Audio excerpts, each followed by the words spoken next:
Mi nombre es Alfredo Vargas. Tengo 66 años y hace 3 días recibí el mensaje más doloroso de toda mi vida. Mi hijo Esteban me escribió desde el teléfono que yo le había comprado. Papá, gracias por la casa que nos regalaste, pero no te queremos en la cena de Nochebuena. Esperamos que lo entiendas. Lo que mi hijo no sabía es que ese mensaje era exactamente lo que yo necesitaba para tomar la decisión más importante de mis últimos años. 24 de diciembre a las 3 de la tarde. Estoy sentado en mi sillón leyendo el diario cuando llega la notificación al celular. Leo el mensaje una vez, 2 veces, 3 veces, sin poder creer lo que estaba viendo. Mi propio hijo, el mismo al que le había regalado una casa de $200,000 hace apenas 6 meses, me estaba echando de la cena navideña como si fuera un invitado molesto. Pero lo que Esteban no sabía es que durante esos 6 meses había estado observando muy cuidadosamente cómo él y su esposa Valeria habían empezado a tratarme desde que les di la casa. Y ese mensaje me confirmaba algo que había estado sospechando. Para ellos, yo ya no era el padre generoso que merecía respeto, sino el viejo incómodo que había cumplido su función y ahora sobraba. Sin embargo, había algo más que mi hijo desconocía completamente. Algo que estaba a punto de cambiar toda la dinámica de esta situación para siempre. Porque esa casa que él creía suya, en realidad nunca había salido completamente de mis manos, y ese mensaje de desprecio acababa de activar una cláusula legal que yo había incluido pensando exactamente en un momento como este. Te voy a contar algo que muy pocos padres se atreven a hacer. Cómo tuve que usar las leyes contra mi propia familia para que aprendieran el valor del respeto. Porque a veces, cuando el amor y la generosidad no son suficientes, hay que recurrir a métodos más drásticos para enseñar lecciones que debieron aprender desde chicos. Para que entiendas bien esta historia, tengo que contarte cómo llegué hasta acá, porque no siempre fui este abuelo que tuvo que usar la ley para defenderse de su propia familia. Hubo una época en que mi mayor preocupación era si iba a tener suficiente dinero para comprarle zapatos nuevos a mi hijo. Nunca imaginé que un día tendría que protegerme de ese mismo hijo usando cláusulas legales. Escucha esta historia hasta el final y dime si alguna vez tuviste que poner límites tan duros con gente que amas. También cuéntame desde qué ciudad me estás escuchando, porque esta historia podría pasarle a cualquier padre que confunde generosidad con debilidad, que piensa que dar todo sin condiciones es la mejor manera de demostrar amor. Llegué a Rosario en 1975, recién casado con mi Elena. Que descanse en paz. Veníamos de Santa Fe con una valija cada uno y muchas ganas de progresar. Yo tenía 27 años y había conseguido trabajo como mecánico en un taller del centro. Elena era maestra, pero en esa época las maestras ganaban muy poco, así que también daba clases particulares por las tardes. El viaje desde Santa Fe había sido toda una aventura. Elena y yo habíamos ahorrado durante 2 años para poder casarnos y mudarnos a una ciudad más grande. Mi padre me había dicho que estaba loco, que en el pueblo teníamos todo lo que necesitábamos, pero yo sabía que si queríamos progresar, realmente teníamos que buscar mejores oportunidades. Los primeros años fueron de mucho esfuerzo. Alquilábamos una pieza en una casa de familia porque no nos alcanzaba para un departamento entero. La señora Graciela, que era la dueña de la casa, nos cobraba un alquiler barato, pero teníamos que compartir el baño con otras 3 familias. Elena cocinaba en una hornalla portátil que habíamos comprado usada, y yo arreglaba todo lo que se rompía con las herramientas básicas que había traído del pueblo. Pero teníamos algo que valía más que la comodidad. Teníamos sueños claros y estábamos dispuestos a trabajar por ellos. Elena se levantaba a las 5:30 de la mañana para llegar temprano a la escuela donde daba clases. Por las tardes, recorría el barrio ofreciendo clases particulares de matemáticas a los chicos que tenían dificultades. Yo trabajaba en el taller de don Miguel desde las 7 de la mañana hasta las 6 de la tarde, y después me quedaba hasta las 9 haciendo trabajos extra por unos pesos adicionales. Los sábados trabajaba a mediodía y aprovechaba las tardes para buscar trabajos independientes, arreglando heladeras o lavarropas en las casas de los vecinos. Recuerdo que los domingos eran nuestro único día de descanso real. Elena y yo íbamos a caminar por el Parque Independencia, comprábamos un helado para compartir y nos sentábamos en un banco a planificar nuestro futuro. Hablábamos de la casa que algún día íbamos a tener, de los hijos que queríamos formar, de los negocios que yo podría empezar cuando tuviera suficiente experiencia y capital. Esas conversaciones dominicales eran lo que me daba fuerzas para trabajar tan duro durante la semana. Elena tenía una manera especial de hacerme sentir que todos nuestros sacrificios valían la pena, que cada peso que ahorrábamos nos acercaba más a nuestros objetivos. Era mi compañera en todo el sentido de la palabra. En 1978 nació Esteban. Cuando lo tuve en mis brazos en el hospital, pensé que todo el sacrificio había valido la pena. Este chico iba a tener oportunidades que yo nunca tuve. Iba a estudiar, iba a ser profesional, iba a vivir mejor que sus padres. Elena lloraba de emoción y me decía, «Alfredo, este bebé va a ser nuestro orgullo». El parto había sido complicado. Elena estuvo varias horas con dolores, y yo me quedé en la sala de espera caminando de un lado al otro, sin poder hacer nada más que rezar para que todo saliera bien.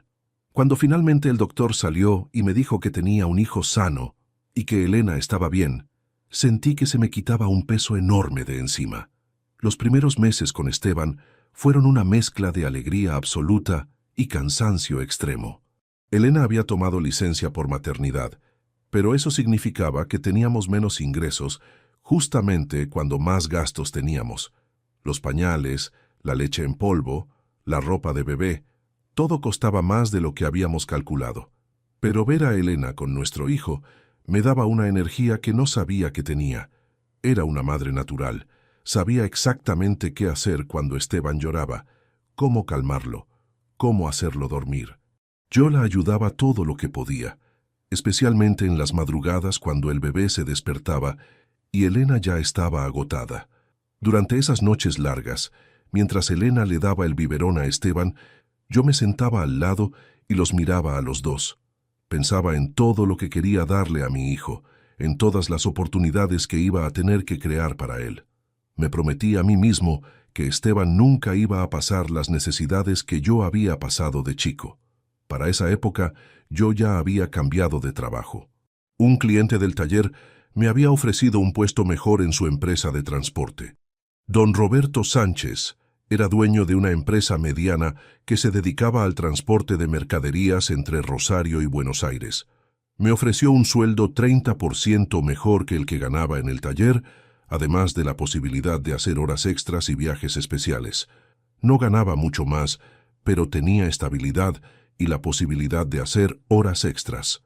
Elena había vuelto a dar clases después del parto, pero ahora tenía que pagar a la señora Carmen, una vecina, para que cuidara a Esteban mientras ella trabajaba. Entre los dos, lográbamos ahorrar algunos pesos todos los meses, que guardábamos religiosamente en una caja de lata que teníamos escondida debajo de la cama. Los sábados por la mañana llevaba a Esteban a dar una vuelta por el barrio mientras Elena hacía las compras y la limpieza. Aunque era muy pequeño, me gustaba hablarle y explicarle las cosas que veíamos. «Mira, Esteban», le decía, «esa es la panadería donde compramos el pan, y ese es el taller donde papá aprendió a arreglar motores». Él me miraba con esos ojos grandes y parecía entender todo lo que le decía. Durante los primeros años de Esteban, trabajé incansablemente. Hacía turnos dobles cuando era necesario. Trabajaba los fines de semana cargando camiones. Aceptaba cualquier trabajo extra que apareciera. Elena me decía que me estaba matando, pero yo le explicaba que era temporal, que estaba construyendo el futuro de nuestra familia. En 1982, cuando Esteban tenía 4 años, tomé la decisión más importante de mi vida. Con los ahorros que habíamos juntado y un préstamo que conseguí en el banco, compré una camioneta pequeña y me independicé. Empecé mi propio servicio de transporte de mercaderías, trabajando principalmente para comercios del centro. La decisión de independizarme no fue fácil. Don Roberto Sánchez me había ofrecido un ascenso en su empresa, pero yo sabía que si quería realmente progresar, tenía que tener algo propio. Elena al principio tenía miedo, porque íbamos a perder la estabilidad de un sueldo fijo, pero cuando le expliqué mi plan y le mostré los números que había calculado, me apoyó completamente. Los primeros meses como cuentapropista fueron terribles. Había días que no conseguía ningún trabajo y volvía a casa con la camioneta vacía y el tanque de nafta consumido. Recorría todos los comercios del centro ofreciendo mis servicios, pero la competencia era feroz y yo era nuevo en el mercado. Muchas veces, los comerciantes ya tenían transportistas de confianza y no querían cambiar. Elena me esperaba con mate y nunca me reprochó la decisión que había tomado, aunque sabía que si el negocio no funcionaba, íbamos a perder los ahorros de 5 años. Por las noches, después de que Esteban se dormía, nos sentábamos en la mesa de la cocina y revisábamos las cuentas.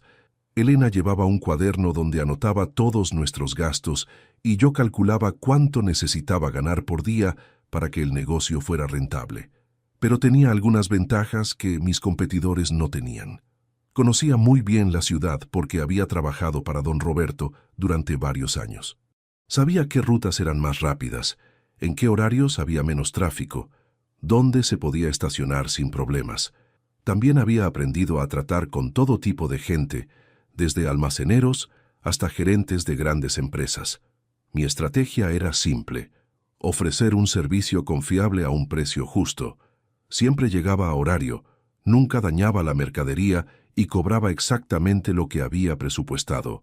En una época en que muchos transportistas eran informales y poco confiables, yo me destacaba por mi profesionalismo.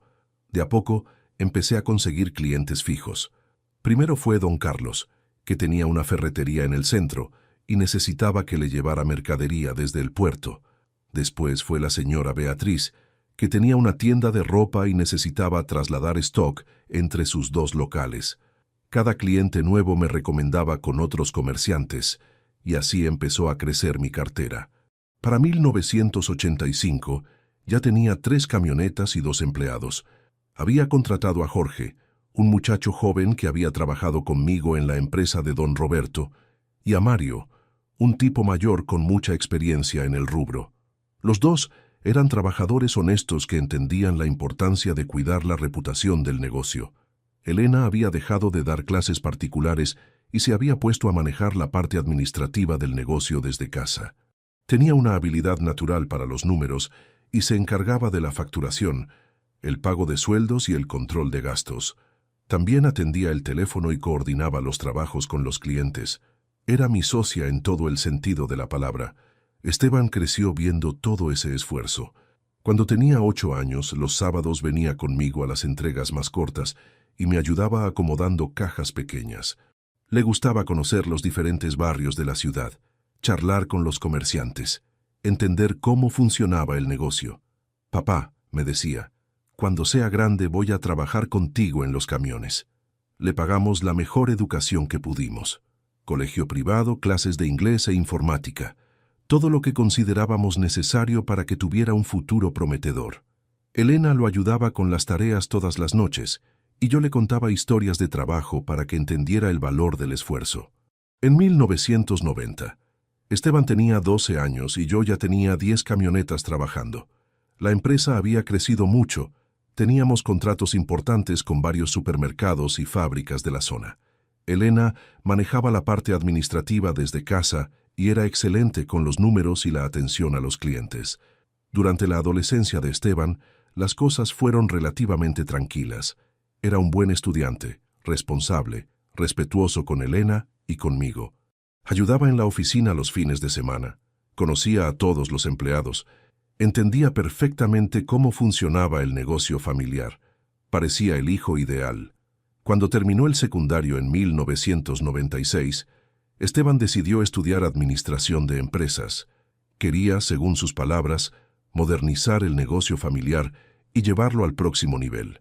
Elena y yo estábamos orgullosos de tener un hijo que quería seguir nuestros pasos, pero con una preparación profesional. Los años de universidad fueron los mejores de nuestras vidas. El negocio iba viento en popa. Esteban estudiaba con las mejores calificaciones y Elena y yo habíamos logrado comprarnos una casa propia en un barrio muy bueno de Rosario. Los domingos almorzábamos los 3 juntos y Esteban nos contaba sus proyectos para mejorar la empresa cuando se recibiera. En el año 2001, Esteban se recibió con honores. Hicimos una fiesta grande en un salón para celebrar. Esa noche, mientras brindábamos con champán, Elena me susurró al oído: Alfredo, creo que ya podemos estar tranquilos. Nuestro hijo va a estar bien en la vida. Qué equivocada estaba mi pobre Elena. Esteban empezó a trabajar conmigo inmediatamente después de recibirse. Tenía ideas modernas para implementar sistemas de computación, mejorar las rutas de entrega, optimizar los costos. Al principio sus propuestas me parecían complicadas, pero reconozco que muchas de sus sugerencias funcionaron muy bien. Durante 5 años trabajamos juntos y la empresa creció como nunca. Abrimos una sucursal en Santa Fe, compramos camiones más modernos, conseguimos contratos con empresas multinacionales. Parecíamos el equipo perfecto, la experiencia del padre y el conocimiento moderno del hijo. En el año 2006, Esteban conoció a Valeria en un curso de marketing que estaba haciendo. Valeria tenía 26 años, era licenciada en comunicación social y trabajaba en una agencia de publicidad. Era una chica linda, inteligente, con buena presencia. Cuando me la presentó, me pareció una buena persona para mi hijo. Se casaron en el año 2007. Yo pagué toda la ceremonia y la fiesta porque quería que tuvieran la boda que se merecían. Fue una celebración hermosa en uno de los mejores salones de la ciudad, con 200 invitados, música en vivo, comida abundante. Ver la felicidad de Esteban esa noche no tenía precio. Valeria se integró rápidamente a la familia y al negocio. Propuso mejoras en la imagen de la empresa, diseñó un nuevo logo, organizó campañas publicitarias que nos trajeron muchos clientes nuevos. Parecía genuinamente interesada en hacer crecer el negocio familiar y Elena la trataba como a la hija que nunca habíamos tenido. En el año 2009 nacieron los mellizos, Tomás y Sofía. Cuando los tuve en mis brazos en el hospital, sentí una emoción indescriptible. Estos chicos eran la continuación de todo lo que habíamos construido Elena y yo durante 30 años. Iban a ser la tercera generación de la familia, los herederos de todo nuestro esfuerzo. Elena se volvió loca de alegría con los nietos.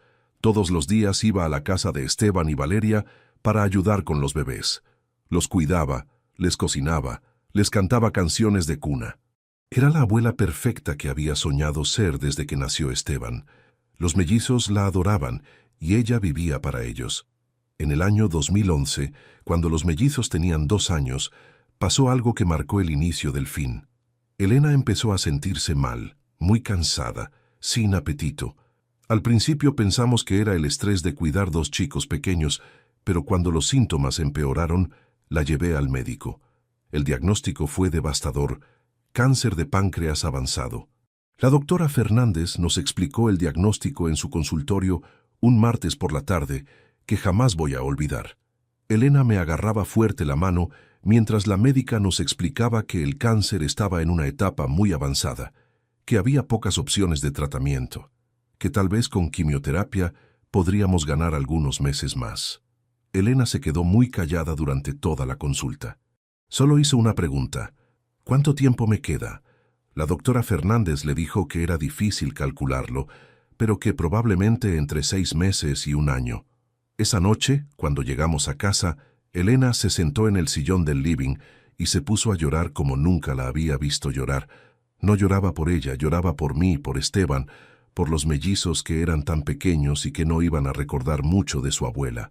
Alfredo, me decía entre lágrimas, ¿cómo voy a dejar a mis nietos sin conocerlos bien?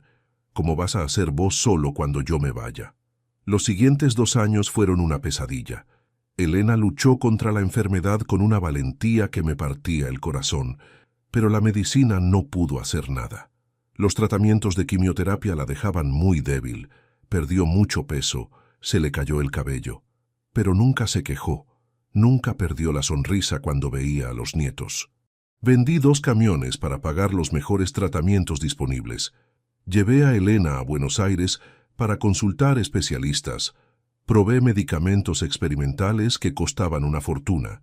Contraté enfermeras privadas para que la cuidaran cuando yo tenía que trabajar. Gastaba todo lo que fuera necesario con tal de ganar aunque fuera un día más con ella. Esteban y Valeria venían a visitarnos al hospital, pero siempre se los veía incómodos. Valeria especialmente parecía molesta con todas las atenciones que Elena requería. Un día me dijo que tal vez era mejor que Elena se quedara en casa para estar más cómoda, pero yo sabía que lo que realmente quería era que no siguiéramos gastando tanto dinero en tratamientos. Durante la enfermedad de Elena, Esteban y Valeria se comportaron de manera extraña. Estaban presentes en las visitas al hospital, pero siempre parecían incómodos. Valeria especialmente hacía comentarios sobre los gastos médicos, sugiriendo alternativas más baratas, insinuando que tal vez era mejor aceptar la realidad y no seguir gastando tanto dinero. Elena murió en marzo del año 2013, un miércoles a la madrugada. Había pasado sus últimas semanas en casa, porque ya no había nada más que hacer en el hospital. Yo dormía en una silla al lado de su cama para estar cerca si me necesitaba durante la noche. Esa última madrugada Elena se despertó y me pidió agua. Le di unos sorbitos con una pajita porque ya no podía tragar bien. Después me miró a los ojos y me dijo: «Alfredo, gracias por estos 35 años. Fuiste el mejor marido que una mujer puede tener». Se quedó callada unos minutos y después agregó: «Cuida a los nietos. Asegúrate de que siempre sepan cuánto los amé». Yo estaba sosteniendo su mano cuando se fue. Fue muy tranquilo, sin dolor. Simplemente cerró los ojos y dejó de respirar. Me quedé ahí sentado no sé cuánto tiempo, sosteniendo su mano que se iba enfriando, sin poder creer que mi compañera de toda la vida ya no estaba. El funeral fue el día más triste de mi existencia. Elena había sido muy querida en el barrio por su trabajo como maestra y por su manera de ayudar a todo el mundo. Vinieron muchísimas personas, exalumnos que ya eran grandes, madres de familia a las que Elena había ayudado con consejos y apoyo, comerciantes del barrio que la conocían desde hacía años. Esteban dio un discurso muy lindo, recordando cómo Elena lo había criado con amor y paciencia. Valeria también habló, agradeciendo todo lo que Elena había hecho por los mellizos. Los nietos pusieron flores sobre el cajón y Tomás, que tenía 4 años, me preguntó cuándo iba a volver la abuela.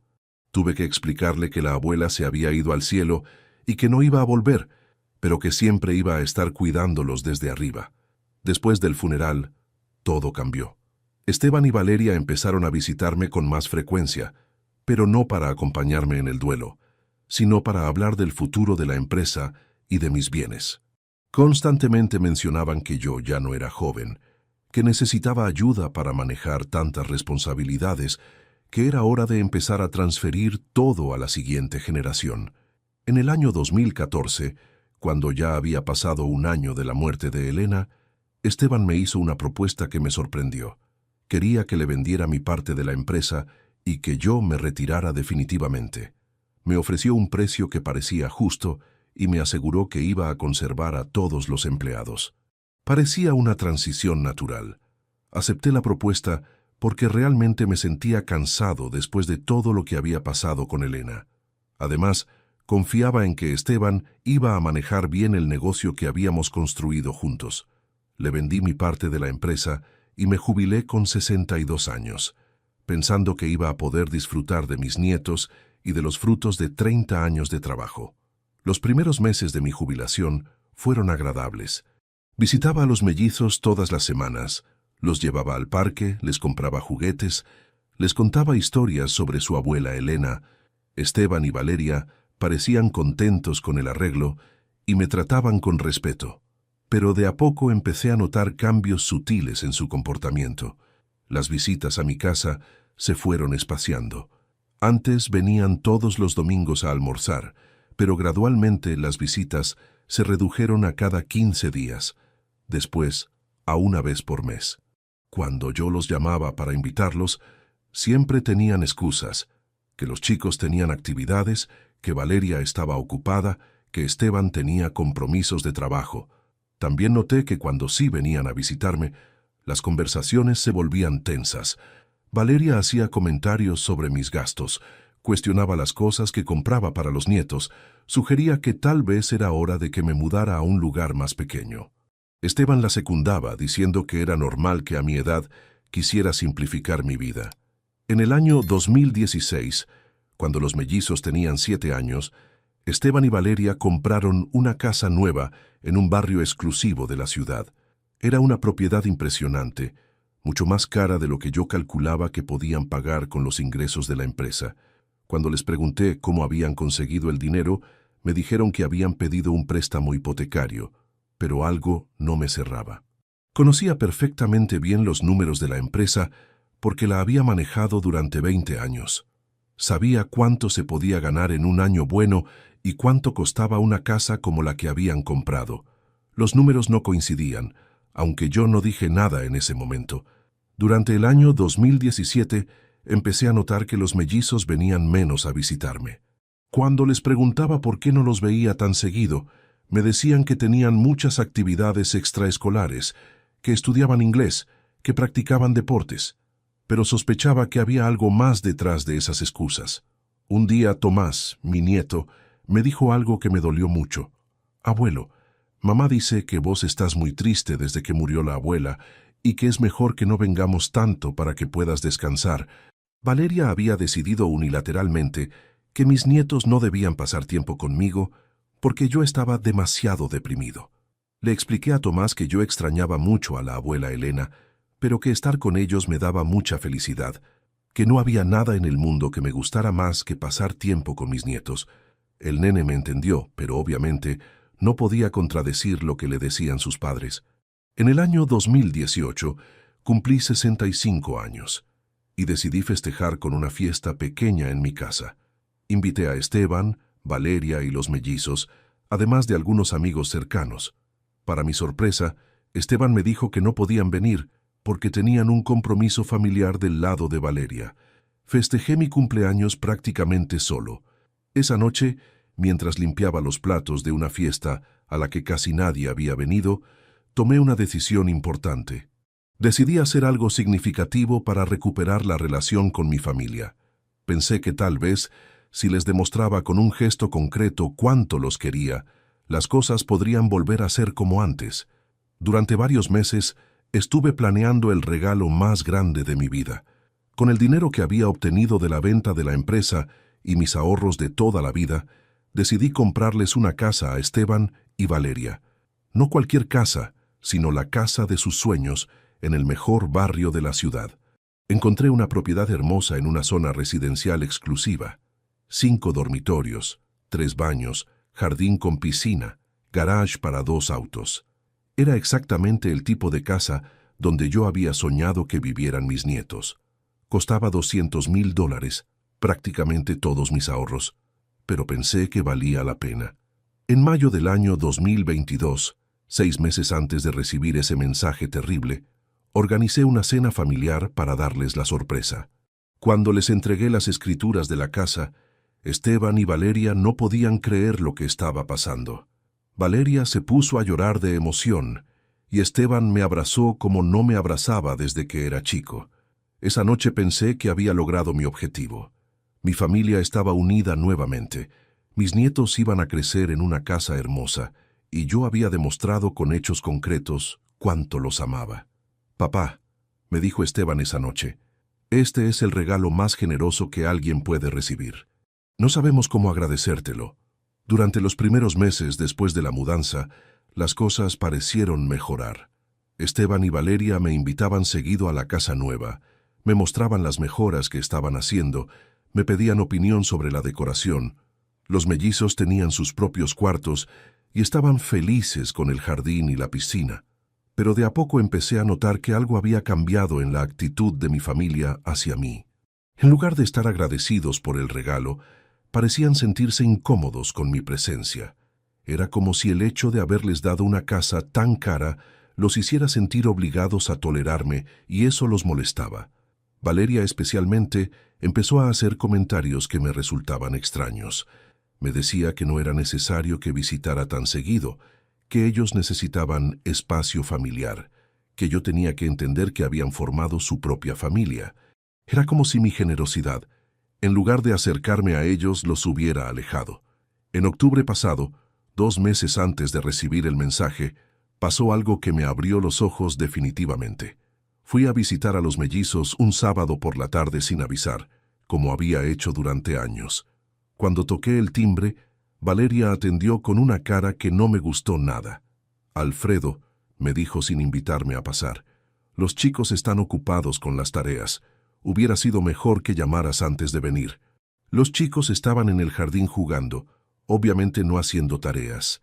Valeria me estaba mintiendo para que me fuera, y lo estaba haciendo sin ningún disimulo. Le pregunté si había hecho algo que la molestara, si había algún problema que pudiéramos resolver hablando.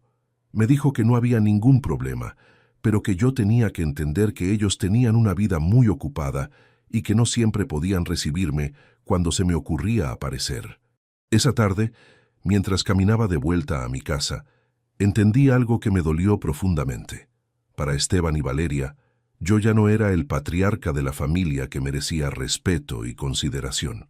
Era el viejo pesado que les había dado una casa cara y ahora pretendía derechos sobre su tiempo y su atención. El mes pasado, en noviembre, decidí hacer una prueba. Quería confirmar si mis sospechas eran correctas. Los llamé para invitarlos a cenar a un restaurante muy bueno para celebrar el cumpleaños número 11 de los mellizos. Esteban me dijo que era imposible porque tenían otros planes familiares. 2 días después, me enteré por casualidad, a través de una vecina que conocía a Valeria, que habían organizado una fiesta de cumpleaños para los mellizos en su casa. Una fiesta grande con muchos invitados, incluidos los abuelos del lado de Valeria. Pero a mí no me habían invitado. Me habían mentido y me habían excluido del cumpleaños de mis propios nietos. Esa noche no dormí. Me quedé despierto pensando en todo lo que había hecho mal como padre y como abuelo. Me pregunté si había sido demasiado generoso, si había malinterpretado las señales, si mis buenas intenciones habían provocado exactamente el resultado opuesto al que buscaba. Fue entonces cuando recordé algo que había aprendido muchos años atrás en mis negocios.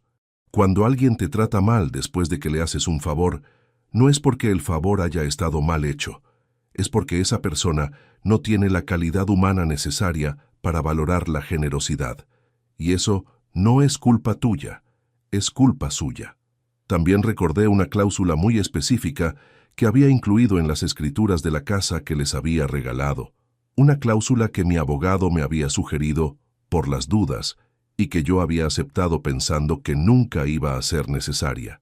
Pero ahora, después de meses de desprecios y humillaciones, esa cláusula cobraba una importancia que no había imaginado.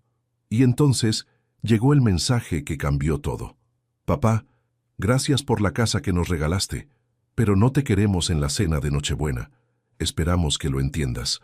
24 palabras que resumían perfectamente la relación que mi familia había decidido tener conmigo.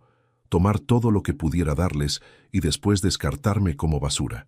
Pero lo que Esteban no sabía es que esa casa que él creía completamente suya tenía una cláusula de reversión. Una cláusula que especificaba que si los beneficiarios del regalo trataban al donante con falta de respeto grave o lo excluían de eventos familiares importantes sin justificación médica, la propiedad volvía automáticamente a mi nombre. Al día siguiente del mensaje, fui a ver a mi abogado, el doctor Marcelo Torres, el mismo que había redactado las escrituras de la casa. Le mostré el mensaje de Esteban y le expliqué todo lo que había pasado durante los últimos meses. El doctor Torres revisó los papeles y me confirmó que tenía fundamentos legales sólidos para activar la cláusula de reversión. «Don Alfredo», me dijo el abogado, «esta cláusula fue diseñada exactamente para situaciones como la que usted está viviendo. Su hijo ha violado claramente las condiciones del regalo al excluirlo de una celebración familiar importante sin justificación válida. Si usted quiere proceder, la casa vuelve a ser suya automáticamente». Esa misma tarde inicié los trámites legales para recuperar la propiedad. No era venganza, era justicia. No era crueldad, era consecuencia. Si mi familia había decidido que podía tomar mis regalos y después tratarme como un estorbo, iban a aprender que las acciones tienen consecuencias. El doctor Torres me explicó que el proceso iba a tomar aproximadamente 30 días y que durante ese tiempo yo no podía adelantarles nada a Esteban y Valeria sobre lo que estaba pasando. Tenía que actuar normalmente hasta que llegaran los papeles oficiales notificándoles que la casa ya no era suya. Esos 30 días fueron los más extraños de mi vida. Sabía que en pocas semanas mi familia iba a recibir la sorpresa más grande de sus vidas, pero tenía que comportarme como si nada estuviera pasando. Cuando Esteban me llamó 2 veces para disculparse por el mensaje y explicarme que habían decidido hacer una cena más íntima, yo lo escuché en silencio. El 20 de enero de este año llegaron los papeles oficiales. Un escribano público se presentó en la casa que había sido de Esteban y Valeria para notificarles que la propiedad había vuelto a mi nombre por violación de las cláusulas del regalo original. Me contaron después que Valeria se desmayó y que Esteban no podía creer lo que estaba escuchando. Esa misma tarde recibí una llamada desesperada de mi hijo. Lloraba como cuando era chico y había hecho algo muy malo. «Papá», me decía entre sollozos, «¿cómo pudiste hacernos esto? ¿Cómo pudiste quitarnos la casa donde viven tus nietos?» Le expliqué tranquilamente que yo no les había quitado nada. Ellos habían perdido la casa por no saber valorar al abuelo que se la había regalado. Valeria me llamó al día siguiente para insultarme. Me dijo que era un viejo rencoroso, que había arruinado la vida de sus hijos, que nunca me iba a perdonar. Le respondí que podía pensar lo que quisiera, pero que las consecuencias de sus propias acciones no eran culpa mía. Habían elegido tratarme mal después de que les regalara una casa de $200,000 y ahora tenían que vivir con las consecuencias de esa elección. Los mellizos me llamaron llorando porque no entendían por qué tenían que mudarse nuevamente. Fue la conversación más difícil que tuve que tener en mi vida. Tomás, que ahora tenía 13 años, me preguntaba una y otra vez por qué había hecho algo tan malo con sus padres. Sofía, que era más pequeña, simplemente lloraba y me decía que quería volver a su casa. Les expliqué con palabras que pudieran entender que a veces los adultos toman decisiones equivocadas y que tienen que aprender de esas decisiones.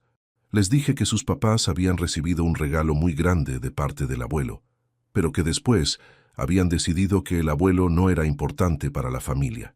«¿Y entonces qué pasó?», me preguntó Tomás. «Entonces el regalo se terminó», le respondí. Les prometí que siempre los iba a querer y que cuando fueran más grandes iban a entender mejor todo lo que había pasado. También les expliqué que las decisiones que habían tomado sus papás no eran culpa de ellos, que los nietos siempre iban a ser bienvenidos en la casa del abuelo, sin importar lo que pasara con los adultos. Durante los últimos 6 meses no he tenido contacto directo con Esteban y Valeria. Me enteré por conocidos comunes que tuvieron que vender varios muebles para conseguir el dinero para un alquiler, que Valeria tuvo que volver a trabajar tiempo completo, que los mellizos tuvieron que cambiar de colegio porque ya no podían pagar uno privado. También supe que Esteban tuvo que pedir trabajo en varias empresas de transporte porque el negocio que había comprado no le estaba dando los resultados esperados. Al parecer, había expandido demasiado rápido. Había contratado empleados que no necesitaba y había perdido algunos clientes importantes por problemas de servicio. Don Mario, que había sido mi empleado durante muchos años y que después trabajó para Esteban, me llamó hace 3 meses para contarme que había renunciado. Don Alfredo, me dijo, su hijo no sabe manejar a la gente como lo manejaba usted. Trata mal a los empleados, no cumple con los horarios, le promete cosas a los clientes que después no puede cumplir. Esa conversación me hizo pensar mucho en las diferencias entre Esteban y yo. Yo había construido mi negocio de a poco, aprendiendo cada día, respetando a mis empleados y a mis clientes, entendiendo que la reputación se construye durante años, pero se puede perder en un día. Esteban había heredado un negocio funcionando y lo estaba destruyendo por no entender estos principios básicos. Parte de mí se siente triste por todo lo que pasó, especialmente por mis nietos que no tienen culpa de los errores de sus padres. Cuando veo chicos de la edad de Tomás y Sofía jugando en la plaza, no puedo evitar pensar en todo lo que me estoy perdiendo de sus vidas. Los cumpleaños, los partidos de fútbol, las noches de ayudarlos con la tarea. Pero la parte más grande de mí se siente tranquila, porque finalmente puse límites claros, porque demostré que la generosidad tiene condiciones y que el respeto no es negociable. Durante muchos años fui demasiado permisivo, demasiado comprensivo, demasiado dispuesto a justificar comportamientos que no debería haber tolerado. También decidí hacer algo constructivo con la casa que recuperé. En lugar de venderla o alquilarla para obtener ganancias, la convertí en un hogar de tránsito para familias en situación de vulnerabilidad. Familias que realmente valoran tener un techo digno donde vivir, que entienden el valor de la generosidad, que tratan con respeto a quienes los ayudan. Contraté a una trabajadora social, la licenciada Patricia Gómez, para que evaluara las familias que necesitan ayuda temporal y coordinara su estadía en la casa. Establecimos reglas claras. Las familias pueden quedarse hasta 6 meses mientras se estabilizan económicamente. Tienen que mantener la casa en buenas condiciones, tienen que buscar activamente trabajo o capacitación y tienen que tratar con respeto a todos los que los ayudan. La semana pasada conocí a María, una madre soltera con 3 hijos que se quedó sin trabajo durante la pandemia y perdió su departamento. Cuando le expliqué que podía quedarse en la casa el tiempo que necesitara para estabilizarse, se puso a llorar de agradecimiento. Me abrazó tan fuerte que me acordé de cuando Elena abrazaba a Esteban cuando era chico. Esa reacción me recordó cómo se supone que la gente debería responder cuando alguien les cambia la vida con un acto de generosidad. María me preguntó qué podía hacer para agradecerme, cómo podía devolverme el favor. Le dije que la única manera de devolver el favor era valorar la oportunidad y usarla para construir un futuro mejor para sus hijos. También he estado pensando mucho en el tema de las herencias y los regalos en vida. Llegué a la conclusión de que dar todo antes de tiempo, sin condiciones claras, sin exigir respeto mutuo, es un error que muchos padres cometemos pensando que estamos siendo generosos cuando en realidad estamos siendo irresponsables. Hablé con mi abogado, el doctor Torres, sobre la mejor manera de manejar mi testamento. Decidimos crear un fideicomiso muy específico para mis nietos. Van a heredar parte de mis bienes cuando cumplan 25 años, pero solo si demuestran que han mantenido una relación respetuosa con la memoria de sus abuelos y si han desarrollado valores sólidos en sus propias vidas. El fideicomiso incluye cláusulas muy detalladas sobre qué constituye valores sólidos. Los beneficiarios tienen que haber terminado sus estudios secundarios, tienen que haber trabajado por lo menos 2 años en empleos legales, no pueden tener antecedentes penales por delitos graves y tienen que demostrar que tratan con respeto a las personas mayores. También establecí que si alguno de mis nietos trata de contactarme durante mi vida para reconstruir la relación familiar, eso va a ser considerado positivamente a la hora de distribuir la herencia. No estoy cerrado a la reconciliación, pero tiene que ser genuina, no motivada por intereses económicos. Mis nietos van a heredar parte de mis bienes cuando yo me muera, pero va a ser a través de un fideicomiso que especifica claramente que solo pueden acceder al dinero si mantienen una relación respetuosa con la memoria de sus abuelos y si demuestran valores sólidos en sus propias vidas. No cometeré 2 veces el mismo error de dar sin condiciones. El mes pasado recibí un mensaje de Tomás, mi nieto mayor que ahora tiene 14 años. Me escribió desde el teléfono de un amigo porque en su casa le prohibieron contactarme. «Abuelo», me decía, «extraño mucho las tardes que pasábamos juntos. ¿Es verdad que vos nos quitaste la casa porque no te invitamos a cenar?»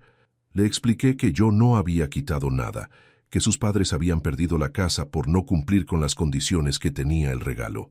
También le dije que cuando fuera mayor de edad podría venir a visitarme cuando quisiera, que las puertas de mi casa siempre iban a estar abiertas para él y para su hermana. Esa conversación con Tomás me hizo pensar en las lecciones que estaba transmitiendo, no solo a él, sino a todos los que conocen esta historia. La lección principal es que la generosidad sin límites se convierte en debilidad y que la gente que realmente te valora nunca va a abusar de tu bondad. Y vos que me escuchaste hasta acá, vos que me acompañaste en esta historia de generosidad malentendida y límites necesarios, quiero preguntarte algo. ¿Crees que hice bien en recuperar la casa o fui demasiado duro con mi familia? ¿Qué habrías hecho vos en mi lugar después de recibir ese mensaje despectivo? Cuéntame también desde qué ciudad me estás escuchando y si alguna vez tuviste que tomar decisiones difíciles con familia que no valoraba tus sacrificios. Porque estas historias de generosidad mal correspondida son más comunes de lo que pensamos. Lo que aprendí de toda esta experiencia es que amar a la familia no significa permitir que te falten el respeto, que ser generoso no significa ser tonto, que los regalos sin condiciones pueden ser más destructivos que útiles y que a veces hay que tomar decisiones dolorosas para enseñar lecciones importantes. También aprendí que la verdadera felicidad no viene de ser necesitado por tu dinero, sino de ser valorado por quien sos, y que es mejor vivir solo con dignidad que rodeado de gente que solo te quiere por lo que podés darles. Hoy tengo 66 años, vivo tranquilo en mi casa. Tengo algunos amigos verdaderos que me valoran por mi compañía, no por mi dinero, y duermo con la conciencia limpia sabiendo que hice lo correcto. Mi familia eligió el dinero sobre el respeto, y cuando el dinero se terminó también la relación. Pero esa elección la hicieron ellos, no yo. Y recordá algo importante. Nunca tengas miedo de poner límites, aunque sea con gente que amas. Los límites claros no destruyen las relaciones sanas, fortalecen las relaciones verdaderas y eliminan las relaciones falsas. Y al final del día, es mejor tener pocas relaciones verdaderas que muchas relaciones interesadas.